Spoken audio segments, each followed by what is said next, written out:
নমস্কাৰ বন্ধুসকল, স্বাগতম জনাইছোঁ মই এটা ভিডিঅ'লৈ। আজি মই আপোনালোকক এটা খুব ধুনীয়া গছৰ পুলি দেখাম, যাৰ বহুত আপোনাৰ ঔষধি গুণযুক্ত হয় আৰু লগতে ইয়াক মানুহে খায়ো খুব ভাল পায়। আচলতে আমাৰ জনজাতীয় লোকসকল বা আমাৰ আহোম সম্প্ৰদায়ৰ লোকসকল বা যিসকলে চিনি পায় এই গছৰ পাত খায়। আৰু এই গছজোপাৰ নাম হ'ল মেজেঙা গছ।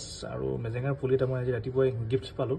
আচলতে মই বহুত দিনতে খুজিছিলোঁ বাইদেউগৰাকীক, আৰু বাইদেউগৰাকীয়ে মোক আজি ৰাতিপুৱাই দিলেহি দুটা পুলি, এটা সৰু পুলি আৰু এটা অকণমান ডাঙৰ হয়। আৰু এই মেজেঙা গছটো আচলতে অলপ ওখ ঠাইত আৰু অলপ ৰঙা চহীয়া মাটিত হয়, যিটো আমাৰ ডিগবৈ হওক, আমাৰ শিৱসাগৰ জিলাৰ গেলেকী হওক বা আমাৰ ওচৰৰে নাগালেণ্ড আৰু অৰুণাচল বা আমাৰ যিসকল আমাৰ পাহাৰীয়া ৰাজ্য আছে, সেই ৰাজ্যসমূহত এই গছটো খুব জনপ্ৰিয় গছ হয়। আচলতে আমাৰ অসমৰ লগতে আমাৰ নৰ্থ ইষ্টৰ যিসকল মানুহ আছে সকলোৱে এই গছজোপাক চিনি পায়।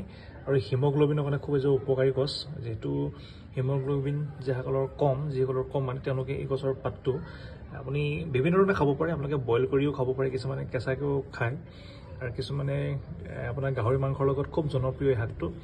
আৰু এই গছজোপা ধৰি লওক আপোনাৰ অকণমান ওখ জেগাত ৰুলে ভাল হয়, পানী নোহোৱা জেগাত।